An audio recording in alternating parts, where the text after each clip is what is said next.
This week on Too Hot to Walk, we found ourselves in Chandler, Arizona, meeting with Dr. Kat, physical therapist and owner of Furever Strong Canine Rehab. Dr. Kat is providing a service that can truly prolong and change the quality of life for your dogs, and you don't have to leave your house. As always, like, share, and follow. Of course. So I have been a physical therapist for about 7 years now, and I'm just transitioning from the human world all the way over to the canine world. Born and raised in Arizona, so I'm here to serve Arizona and our Arizona dogs. Okay, so how did you get into supporting dogs?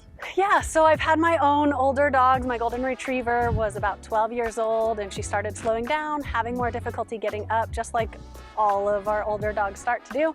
And I knew there was something more.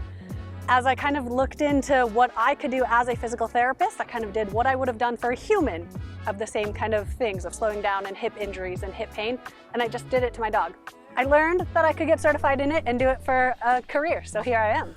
Are there certain types of treatments that you would perform on humans that also works for dogs? A lot of them. So a lot of hands-on techniques are going to be the exact same. Different massage techniques, kind of moving the joints, stretches, all of that. And then even exercises. I have dogs walk backwards, I have humans walk backwards. So a lot of overlap. So what was the process of becoming a dog physical therapist? And how do you get the word out to owners about the benefits of pup PT?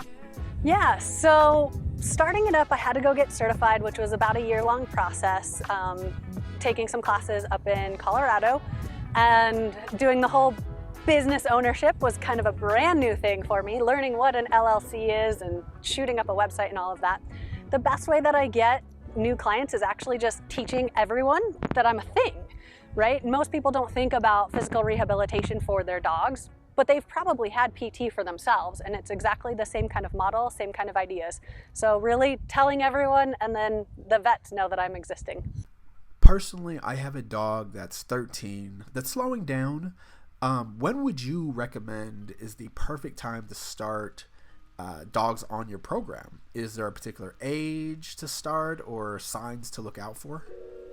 Yeah, obviously the sooner the better, but it is as soon as you start to notice things more consistently. Like we always hope that maybe it was only going to last for a day, maybe a week, but as it turns into 2-3 weeks, something longer term is going on, and that's when it would be ideal to get in there and start helping. But that doesn't mean years down the road we can't have an effect. So now is better than waiting. Okay. Can we dive into some of the services that you provide? Yeah, so each session I do usually a manual treatment, so that's massage, the stretching, the joint mobilization techniques, everything with my hands. I also utilize a cold laser or a low level laser, which really helps stimulate blood flow, cell energy, and tissue healing. And then we do exercises. As you can see all the equipment behind me, there's all sorts of different exercises and progressions, regressions to help with strengthening that'll kind of tailor to the dogs and their needs. Oh, so this is truly PT. It is 100%. The exact Okay. same model, just to our four-legged friends. Four-legged friends, okay. And I guess the other big part, if you live anywhere and around the valley, is that you're mobile. Yep, exactly. So I come to you and your dog, right? Instead of having to get a painful, slow, hurting dog into your car, into a big scary vet office, I come to you. I make it a lot easier. Okay. Is there any size restrictions or all sizes? All sizes are totally welcome. This morning I was working with a 140-pound dog, and I've worked with down to 3 pounds. Very different treatment styles, and I would say the 3-pounder is much harder than the 140-pounder, but no, there's no restrictions. I can do all breeds, all injuries, everything. I guess speaking of like 140-pound, do you also help people with like weight loss for their dogs? Absolutely, and weight loss is the biggest component of most older dogs and their joint problems, because being a dog that's overweight, it can actually reduce their natural lifespan by about 2 years. Yes. So very important, and I definitely help with it.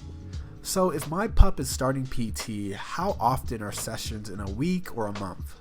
Yeah, so normally the way I set up a lot of my sessions is I actually only come to you 1 time a week, because I want to put the emphasis on you and you doing the homework with your dog. Not only is it bonding time for you and your dog, but you're going to be the one doing it long term, essentially, right? So we come 1 time a week for about 4 to 6 weeks. Then we kind of reduce it down to every other week, and then even more potentially if you need follow-ups 4 weeks or so later. But I don't want to come to see you 2 or 3 times a week unless necessary, right? I will teach you everything that you need to do. Okay, so do you develop personal plans for each dog? Absolutely. And then I even have a whole program online that I can kind of set up everything that I want you to do with descriptions and videos, and I send it directly to you. So if I'm like, hey, I need Dr. Cat, how can I get a hold of you? Yeah, so you can reach out to me directly either through my website, which has my email and my phone number, or my Instagram account as well. You reach out to me, give me a little bit of baseline information about you and your dog, as well as your primary vet. I do require clearance from your vet just so that we rule out any major red flags. You don't have to have seen your vet necessarily like the week before I see you, but I want them to be aware that we're starting some treatment. Okay. Just wondering, what are some of the more extreme cases that need PT? Yeah, so there's definitely a lot of disc issues, right? Like with humans, we have herniated discs and things like that, which can happen in dogs too. So those are a lot more challenging on the neurological side of things.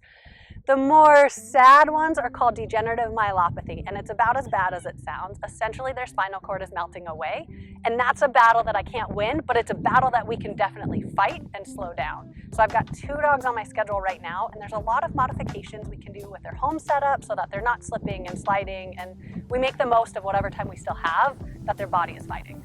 And in order not to end on a negative note, do you have a positive, uplifting story that you'd like to share, maybe about a client's success story? Yeah, so one of my favorite, and she was actually my very first official client, is Houston. She's a 2-year-old cattle dog, crazy mutt mix thing. She was not using her back right limb after running into a storm drain during an outing, I guess, with her parents. She wasn't using it for about 6 weeks. I came in, and within 3 days of them doing their homework, she's been using it 100% of the time. It's taken about 6 weeks, but now she's back to running and jumping and doing all the crazy things a 2-year-old should do. Thank you so much. And I guess just to wrap it up, can you plug your social medias and where people can find you? Yeah, so I am at Furever Strong Canine Rehab, that's spelled K9.com, as well as my Instagram is Furever Strong K9. Okay, perfect. Thank you again. Yeah. Yeah. And then that's a wrap pretty much. Great, thanks. We went 12 minutes. Oh darn, too long. We'll just get some extra filler in there. Sure. Yeah, but that's it. The sound's great. All the tools, we got all the shots. Okay, I didn't feel like I stumbled crazily terrible on talking. I stumbled more than you. Only on my name. Yeah.